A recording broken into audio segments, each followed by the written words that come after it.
नमस्ते। करौली शंकर गुरुदेव जी की एक और वीडियो में आप सभी का स्वागत है। अगर आप हमारे चैनल पर नए हैं तो हमारे चैनल को लाइक शेयर सब्सक्राइब करें, बेल आइकन को भी ऑन कर लें ताकि हमारे हर वीडियो की नोटिफिकेशन आप सभी को मिल जाए। और अगर आपने अभी तक मेरे ब्लॉग चैनल को भी सब्सक्राइब नहीं किया है तो मयूरी बरते ब्लॉग टाइप करके मेरे ब्लॉग चैनल को भी ज़रूर सब्सक्राइब करें। जय माँ कामाख्या, जय करौली शंकर महादेव, जय राधा रमन जी, हर हर महादेव। बहुत लोग स्वस्थ होने के बाद भी हजार में कोई दो चार लोग ऐसे होते हैं, हजार लोगों में दो चार पांच लोग जिनको लगता है कि अभी कुछ है।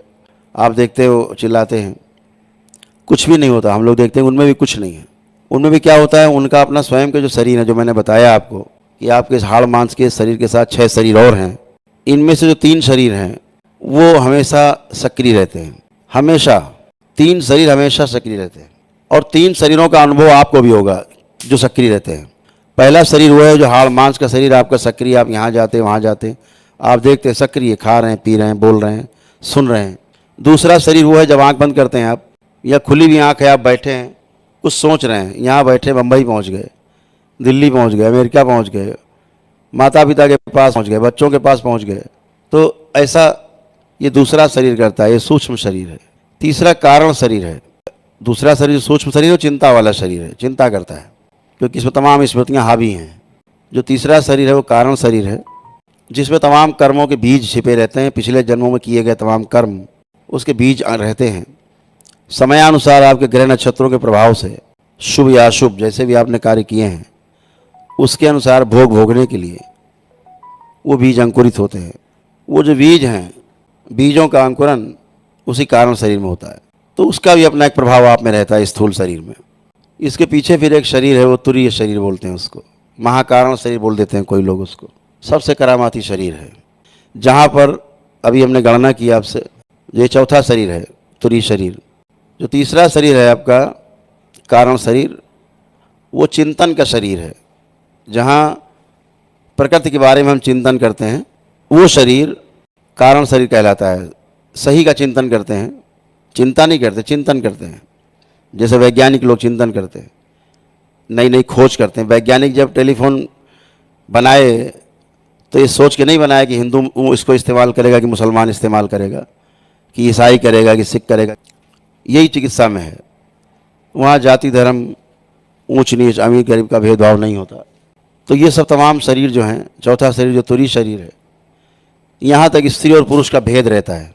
तभी आप कभी कभी देखते होगे जब हम बोलते हैं कि इनको स्त्री से पुनः वापस पुरुष शरीर में लाया जाए, या कोई पुरुष हम देखते हैं स्त्री बन गया, अंदर वाला शरीर पलट गया है, तो हम बोलते हैं इसको स्त्री से पुरुष शरीर वापस लाया जाए। कभी कोई किन्नर के उसमें चला जाता है और वैसी हरकतें करता है आदमी। तो ये शरीर आपके अंदर हैं, ऑलरेडी पहले से मौजूद हैं। तो ये जो शरीर हैं पीछे के, स्थूल के साथ 3 शरीर पीछे हैं, यानी 4 शरीर, इनमें स्त्री और पुरुष दोनों विद्यमान हैं। अगर स्त्री है और पुरुष शरीर में तब्दील हो गया है तो संतान नहीं उत्पन्न होंगी। पुरुष है, स्त्री शरीर में तब्दील हो गया, घूम गया है, तो उसकी संतान नहीं होगी। तो वो समस्याएं हमारे अपने शरीर की स्वयं की समस्याएं हैं। अभी हम बाहर परेशान रहते हैं कि भूत प्रेत है, कि पितृ है, कि आसुरी शक्ति है, कि तंत्र मंत्र है, कि कोई तंग कर रहा है, कोई जादू टोना कर रहा है। ऐसा कुछ भी नहीं है। इस भ्रम को तोड़ना है। ये भारी भ्रम है, बहुत बड़ा भ्रम है। मैं देखता हूँ बड़ी सहानुभूति होती है आप लोगों से देख करके कि आप में कुछ भी नहीं है, फिर भी आप तड़पते हो। क्योंकि दरबार का अनुसंधान पूरा हो चुका है, इसलिए दरबार क्षण भर में वो देख करके कि आपका कौन सा शरीर गड़बड़ कर रहा है, उस शरीर को ठीक करने की कोशिश करते हैं। ठीक नहीं होता तो नष्ट कर देते हैं, नया शरीर लगाते हैं।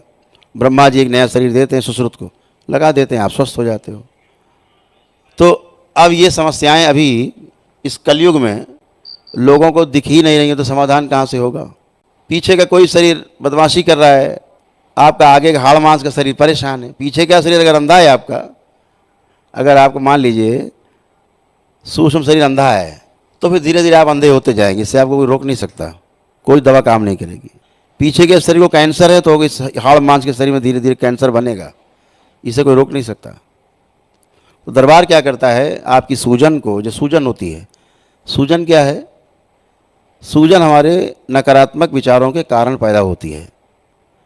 सूजन एक प्रकार का एक मोटी परत है, लेयर जम जाती है। जैसे हीरे के ऊपर परत जम जाए मोटी मिट्टी की, तो उसकी चमक बाहर नहीं आ सकती। अगर वो मिट्टी हटा दिया तो हीरा तो चमक ही रहा है अंदर, हीरा कब बुझा था, वो तो चमक ही रहा है। तो सिंपल बात है कि जो सूक्ष्म शरीरों में सूजन होती है वो दरबार 90% से भी ज़्यादा हटा देता है आपकी।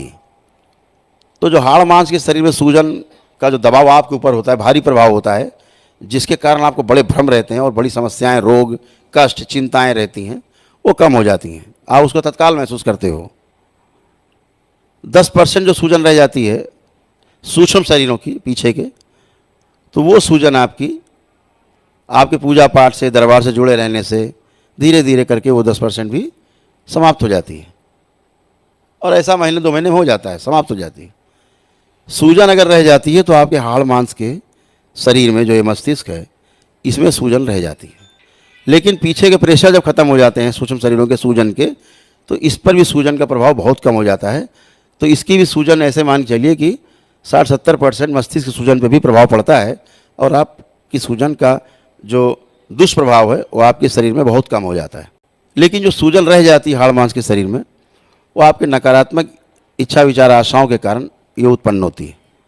सूजन बनती है तो फिर भ्रम उत्पन्न होता है। सूजन के कारण खून और ऑक्सीजन की जो सप्लाई है आपके मस्तिष्क में प्रॉपर नहीं हो पाती।